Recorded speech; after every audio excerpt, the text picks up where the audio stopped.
Identity verified. You have entered Cyber Sorry. I am JAX, your guide into the breach. What the threat reports don't publish. What the breach notifications don't disclose. What the underground already knows. Delivered cold. Delivered precise. No filters, no reassurance, just the signal. Initializing transmission. The voice on the phone was your daughter, crying, terrified, begging for help. You would know that voice anywhere, and she was never on the line at all. That is the reported experience of Jennifer DeStefano, a mother in Arizona. In April of 2023, she answered a call and heard what sounded like her 15-year-old daughter sobbing. Then a man's voice demanded $1 million, later negotiated down, for her safe return. Her daughter was never in danger. Her daughter was skiing. Today, we take apart the machinery behind that kind of call, not to make you afraid of your phone, to make you unafraid of hanging it up. I am JAX. This is Cyber Sorry. Transmission begins now. Virtual kidnapping is not a new invention wearing an artificial intelligence costume. The FBI's Chicago field office was already warning the public about it in March of 2022, more than a year before generative voice tools entered the public conversation. The scheme worked without a single synthesized word.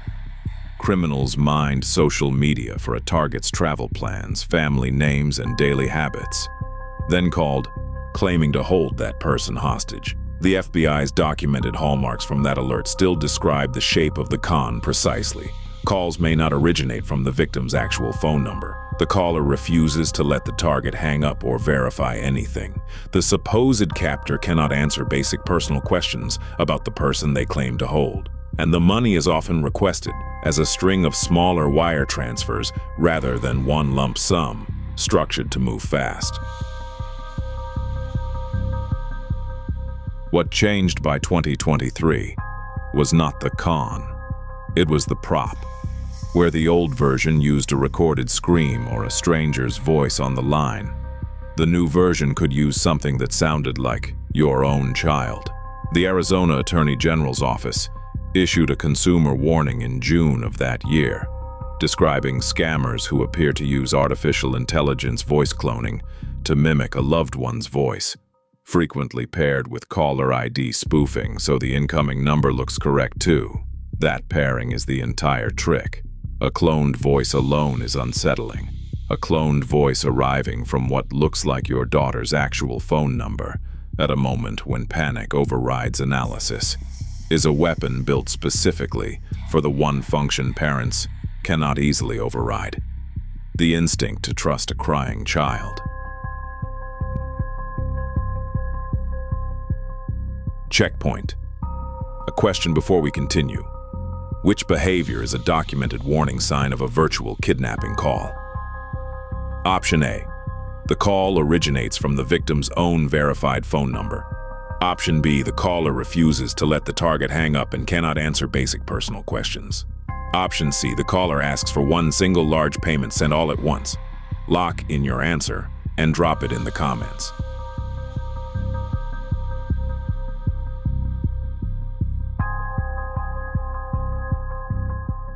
The answer is B. The caller keeps the target trapped on the line and blocks independent verification. The supposed captor may also fail basic personal questions about the person they claim to hold. Those are documented warning signs in the FBI's virtual kidnapping guidance. Jennifer DeStefano's account, as she has described it publicly, follows this exact architecture. An unknown number, a young voice in distress, and immediately behind it, a male voice issuing threats and a dollar demand. We are not going to tell you a lab confirmed the voice was synthetic, or that investigators traced the call to a specific tool. That forensic step is not in the public record we are working from today, and we do not manufacture it for you. What we can say plainly is this: her account matches, point for point, the pattern law enforcement had already been documenting for the older, non-AI version of this scam. Whatever generated that voice, the surrounding tactics, The refusal to let her hang up, the urgency, the cash demand were not new. The only variable that had changed was how convincingly the bait could be made to sound like someone you love. Move forward 2 years and the pattern gets an official update.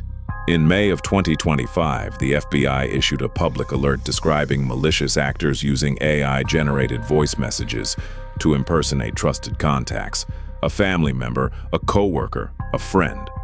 The advice attached to that alert is deliberately low-tech, because the defense against a high-tech attack does not need to be high-tech itself. The Bureau's guidance centers on 2 moves. First, independent verification through a phone number you already know is correct, not one provided by the caller.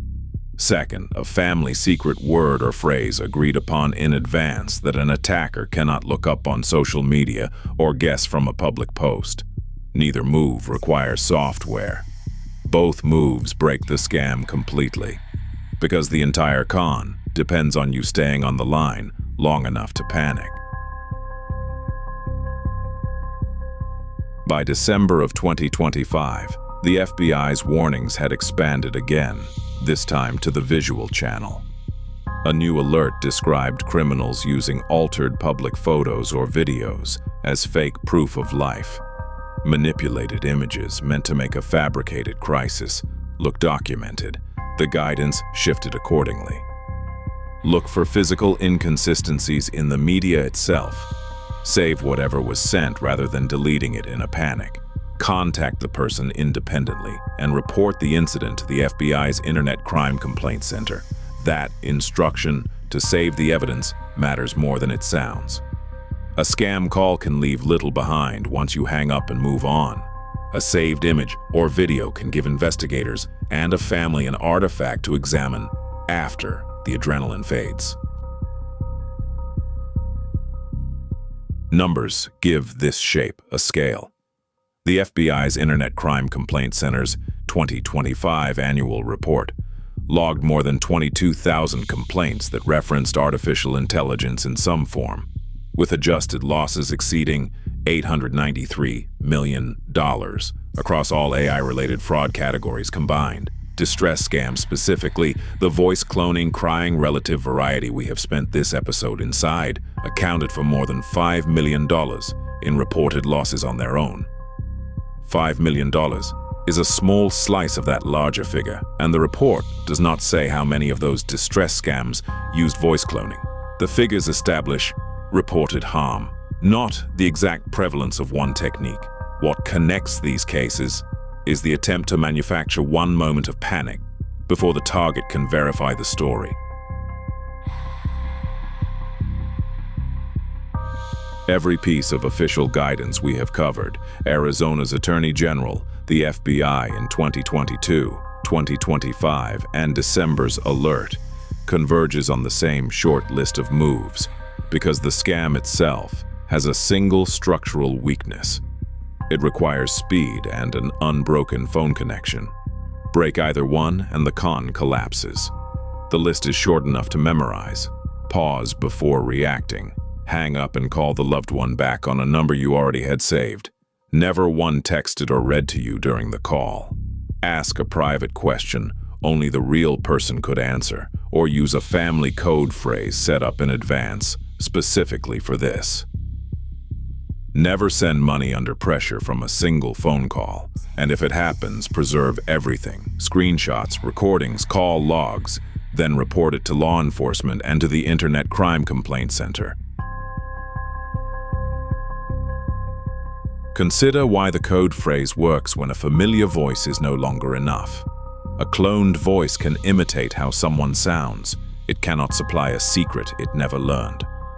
That is the design principle behind the FBI's recommendation, and it costs nothing to set up. One phrase agreed on in person that never appears in a text message, a social post, or a cloud photo caption.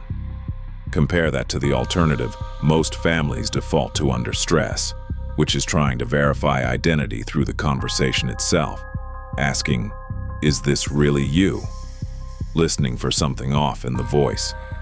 That instinct fails precisely because the entire attack was built to defeat it. The code phrase moves verification outside the channel the attacker controls.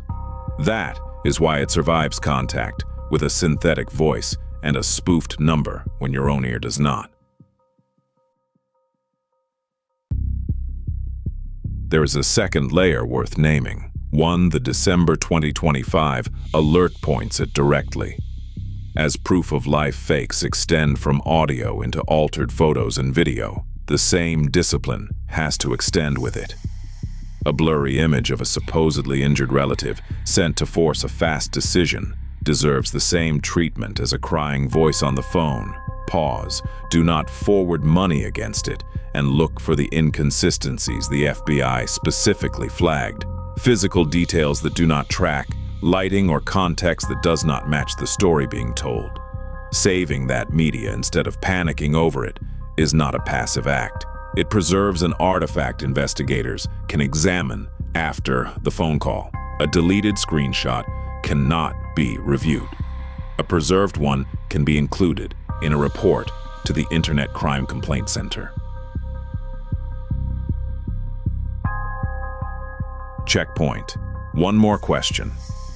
What should you do with a suspicious distress image or video? Option A. Verify the person's identity by staying on the call and listening closely for vocal errors. Option B. Delete any distressing image or video immediately to avoid keeping it on your device. Option C.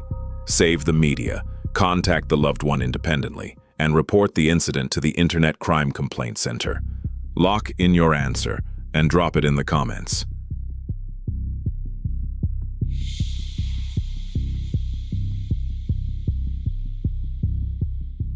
The answer is C. Preserve the media instead of deleting it. Contact the loved one through a number you already trust and include the saved artifact when you report the incident. Verification happens outside the channel the attacker controls. Step back from the individual case and a clear boundary emerges. We do not know, and the public record does not establish, that the DeStefano call was forensically traced, that a specific synthesis model was identified, or that any particular criminal network was tied to it by investigators. What we do know, documented across 2 years of federal and state warnings, is that the tactics she described match a well-established playbook that predates generative AI entirely, now amplified by a synthetic voice layer. That distinction matters because it tells you where to put your defense, not into becoming an amateur audio forensics expert, straining to detect a synthetic voice in real time under panic. Put it instead into a process that does not depend on judging the voice alone. Independent verification, a code phrase, and a refusal to move money on the strength of a single, unverified phone call.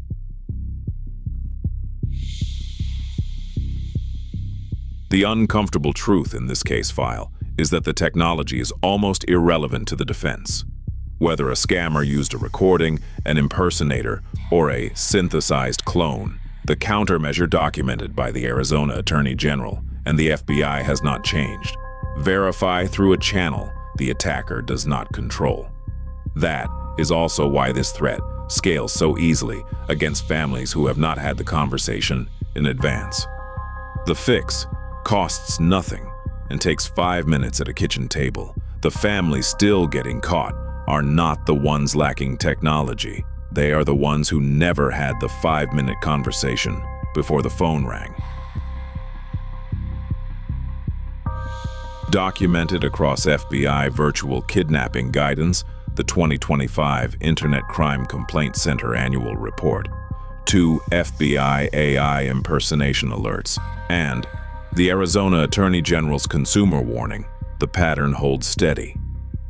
Panic is the payload, and a 5-minute conversation with your family is the patch. If you want the other side of these stories, the full technical kill chains behind real breaches, our sister channel, What the Kill Chain, breaks down exactly how attackers moved once they were inside. Subscribe to Cyberstory so the next case file finds you before the next call does. Stay dark, stay vigilant. Next time, a call comes in labeled Betterment IT. It sounds routine.